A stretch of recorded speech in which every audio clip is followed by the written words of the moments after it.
अस्सलाम वालेकुम guys, my name is Ghulam Abbas and I am back with another interesting video. तो आज की जो हमारी वीडियो है वो है part 2 of the legal basic terms of law. ठीक है ना, इस पे मैंने पहले भी एक वीडियो बना दी है, प्लीज आप जाके उसको चेकआउट करें। ठीक है ना, तो ज्यादा टाइम ज़ाया नहीं करते, वीडियो की जानिब बढ़ते हैं। तो सबसे पहला जो हमारा लीगल टर्म है वो चीफ जस्टिस। अब हमारे चीफ जस्टिस कौन होता है? हमारा जो चीफ जस्टिस होता है द हाईएस्ट रैंकिंग जज इन अ कोर्ट। हम चीफ जस्टिस बोलते हैं हाईएस्ट रैंकिंग वाले जज को, जैसे कि हमारे सुप्रीम कोर्ट के जज होते हैं। ठीक है ना, अब उसके बाद हमारा आता है डिस्ट्रिक्ट जज। अब हम डिस्ट्रिक्ट जज किसको बोलेंगे? द मेन जज इन अ डिस्ट्रिक्ट कोर्ट। डिस्ट्रिक्ट जज हम उसको बोलेंगे जो हमारा मेन जज होता है डिस्ट्रिक्ट कोर्ट के अंदर। किसी भी डिस्ट्रिक्ट के अंदर जो मेन जज होता है उसको हम डिस्ट्रिक्ट जज बोलते हैं। अब उसके बाद हमारा जो लीगल टर्म है वो है सेशंस जज। अब सेशंस जज कौन होता है? द मेन जज इन अ सेशन कोर्ट।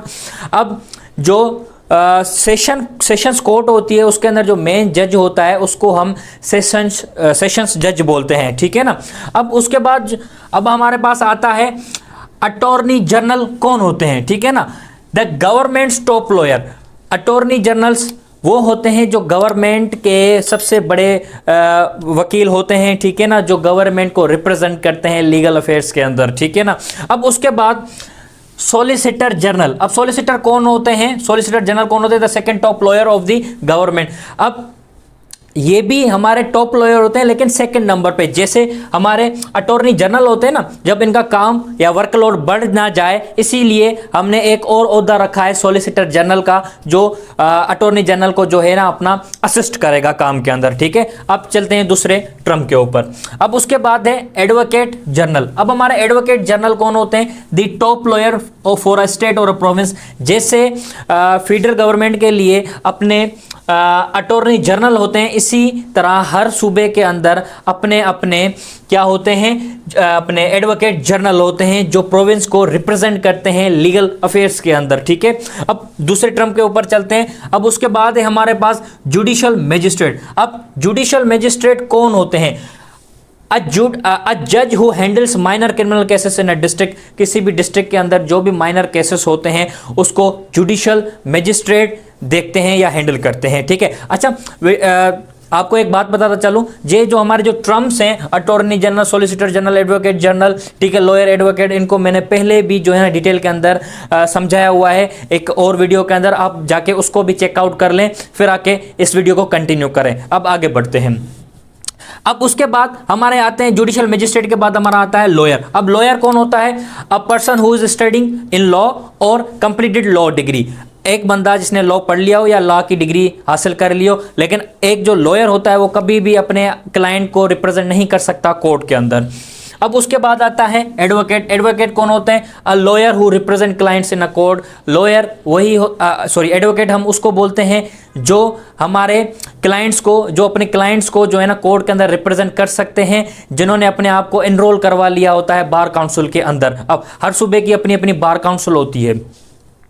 अच्छा, उसके बाद फिर हमारा आता है काउंसिल। अब काउंसिल कौन होते हैं? अच्छा, अब इसके अंदर काउंसिल की दो स्पेलिंग्स होती हैं, एक होता है COUNSIL, एक होता है COUNSEL। आज हम SEL वाले काउंसिल को देखेंगे। Another word for the lawyer specially in the court. Council भी एक तरह से हम लॉयर्स को ही बोलते हैं जो लीगल एडवाइजेस देते हैं कोर्ट्स के अंदर। ठीक है ना, ये भी एक तरह के लॉयर्स का दूसरा ही नाम होता है काउंसिल। ठीक है ना, अब उसके बाद आता है एफिडेविट। क्या होता है? आप सबने सुना होगा। अब बेसिकली जो लॉ से रिलेट नहीं करते हैं लेकिन आमरा की जिंदगी में भी जो कारोबार वगैरह करते हैं या जो एग्रीमेंट्स वगैरह करते हैं, तो उन्होंने एफिडेविट बहुत ही मर्तबा ये अल्फाज सुना होगा। तो आज देखते हैं कि एफिडेविट है क्या।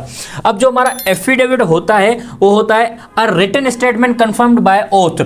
ये एफिडेविट एक रिटन स्टेटमेंट होती है, लिखी हुई स्टेटमेंट होती है जिसको कंफर्म किया जाता है ओथ के थ्रू। ठीक है ना, अब उसके बाद आता है हमारे एफिडेविट के बाद आता है हमारा विटनेस। विटनेस कौन होते हैं? ठीक है ना, समवन हु सा और know something about the case. Witness हमारे वो होते हैं जिन्होंने क्राइम होते हुए देखा हो या उसके बारे में मींस उस केस के रिलेटेड उसको कोई इंफॉर्मेशन हो, उसको हम विटनेस बोलेंगे। ठीक है ना, जो कोर्ट के अंदर आके गवाही देगा। ठीक है ना, अब विटनेस के बाद हमारा आता है विक्टिम। अब विक्टिम्स कौन होते हैं?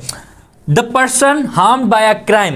वो इंसान, वो बंदा जो क्राइम से हार्म खाता है, ठीक है ना, जो जिसको क्राइम से नुकसान पहुंचता है उसको हम विक्टिम बोलते हैं, ठीक है ना। अब उसके बाद आता है हियरिंग्स। हियरिंग्स क्या है? A session in a court to discuss the case. Hearing एक तरह का सेशन होता है कोर्ट के अंदर जहां पर डिस्कस किया जाता है, किसको?